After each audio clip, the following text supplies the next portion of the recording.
بس العربي يكمل لغة القرآن. 不是因为太吵了。Языки. Вы говорите по-русски с семьей? По-русски мы родной, фарси, потому что я native to Uzbekistan. يعني لازم أبدأ الابلكيشنز للجامعة. طبعا كولومبيا بس Sasa naweza kusema ama kuelewi lugha.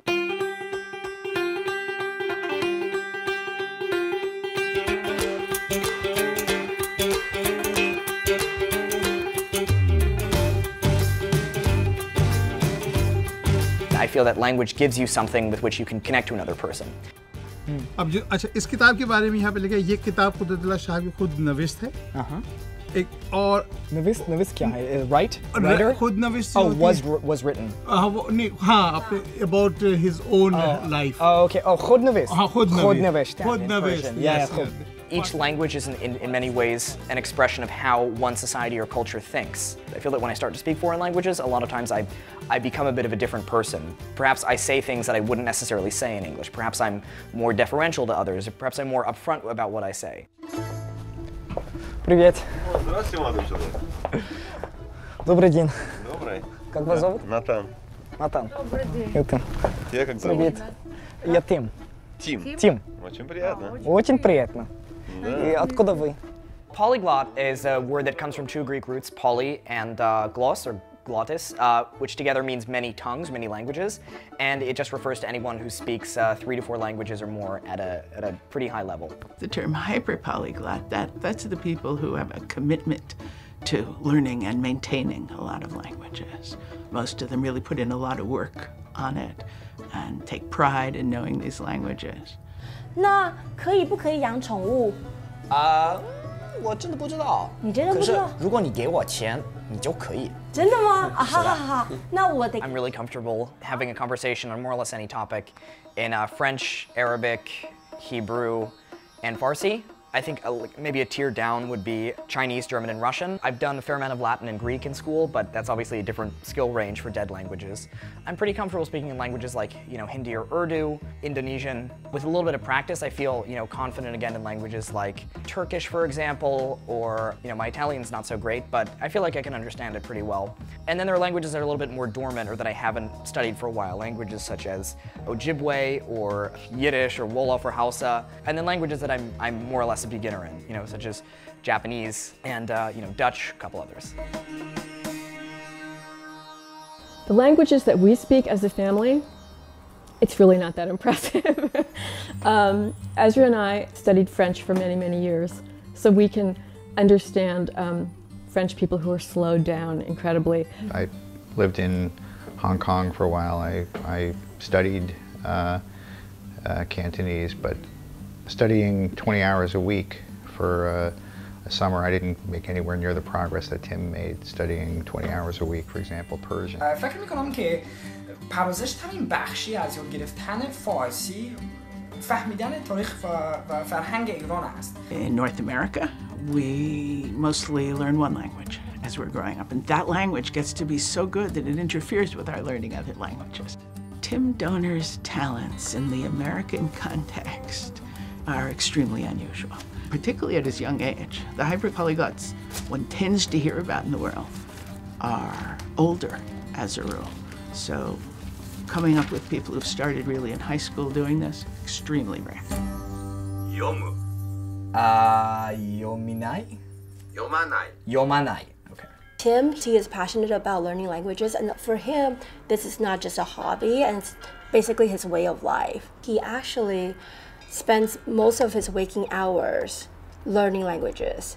友達に会った？いなかった。会わなかった。会わなかった。Right, so I find that most of the time when I'm starting a language, one of the most important things to do is have a lot of audio input. So I generally start out with any sort of series, and I'll try to just absorb the language as much as possible. I think by repeating to yourself over and over, it's a really good way to train. Tim will watch movies. We've seen many movies in Farsi and movies in Arabic. Watching TV shows or movies is really helpful in any kind of language learning because it exposes you to the normal rate of speech in a language and maybe a more colloquial register than you get in a textbook. I think it trains you also to be able to comprehend a lot more. You know, I find that when I start a new language and I start watching TV in it, after I'm comfortable enough, maybe I'll understand 4 or 5 words out of 10. And then that really helps because that bleeds over into conversation. So I think watching TV is really the basis of learning in a lot of ways. Plus it's fun. Bu dilden hoşlanıyorum çünkü ben de Farsça ve Arapça. I think the internet has been absolutely crucial, for me for learning languages. Anytime I have a new language, I try to post a video of me speaking it with someone or just me delivering some kind of monologue to the camera.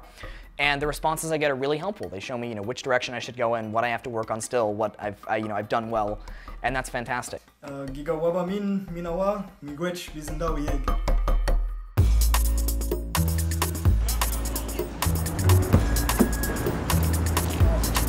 I think the great thing about living in New York is that you really can practice any language you want. This is arguably the most linguistically diverse spot on earth. Est-ce que vos parents aussi parlent? Mes parents, non, malheureusement, non. Et ils ont pris français à l'école, mais non, ils parlent seulement anglais. Vous êtes un génie, monsieur. C'est pas vrai. Oui, c'est ça. Parlant. Parler 20 langues? Je pouvoir communiquer avec toute cette langue? Oh mon Dieu, c'est fantastique. Merci. For me, there are plenty of things that are fascinating about languages. Primarily, it's the fact that, I was a bit of a history nerd. You can see in any language the entire history of a people and its interactions with others. For a while, when I was around 12 and 13, I had a very big interest in learning about the Middle East, especially the Israeli-Palestinian conflict. So I thought that by learning the language, I might be able to break through the wall that's been built around it. A little bit after my bar mitzvah when I was 13, I started to teach myself Hebrew. עברית הייתה השפה הראשונה שלמדתי אחרי אנגלית. אני התחלתי ללמוד לפני שנה וחצי. After I learned Hebrew, I thought that, I maybe would be quite successful in teaching myself languages. So after that, I decided to try Arabic to get the other half of the equation in the history of the Middle East. بس يعني كمان كيف العلاقات بين المسيحيين والمسلمين في مصر دلوقتي؟ لا ما كانش كويس مش كويس عامة مش كويس. وحتى اليوم. I feel that by studying languages, by looking at their development, by looking at what's old and what's new, you gain a greater appreciation for society's values and for just its entire history. It's something that's a little bit hard to communicate and may sound a bit disingenuous, but that's sort of the breakthrough that I had in studying it. There's this idea that seems to circulate, which is completely false, that Americans don't like learning about other cultures, Americans don't like learning foreign languages. Alors, Manuel, c'était vachement un plaisir de faire votre connaissance. Moi aussi, monsieur. I hope that, I can do my part to disprove that. Et j'espère que vous parlez plusieurs mots, d'addition de plusieurs langues. Exactement. Alors, la langue prochaine, le créole. Oh, ouais, oui. Au revoir. Au revoir, monsieur. I think if you raise people with other languages, you open them up to foreign cultures, to foreign ideas. And again, in the future, in a world that's increasingly globalized, you give them, a solid opportunity for more connections as they grow older. There's a quote from Nelson Mandela, which goes something like, if you talk to a man in his second language, you're talking to his brain. If you talk to him in his mother language, you're talking to his heart. आप इसी तरह से मेहनत करते रहें, इंशाल्लाह आप बहुत आगे बढ़ेंगे और मुझे बहुत उम्मीद है तुमसे और मैं बहुत खुश हूँ इस लैंग्वेज को चुना है और अल्लाह तुम्हें कामयाब खुदा हाफिज़ Thank you very much. I'm Tim وأنتم بتتفرجوا على Thinker. أنتم مستقلين Thinker. على ون Thinker och nagah mikoni. Ni men känns kan Thinker. Hava.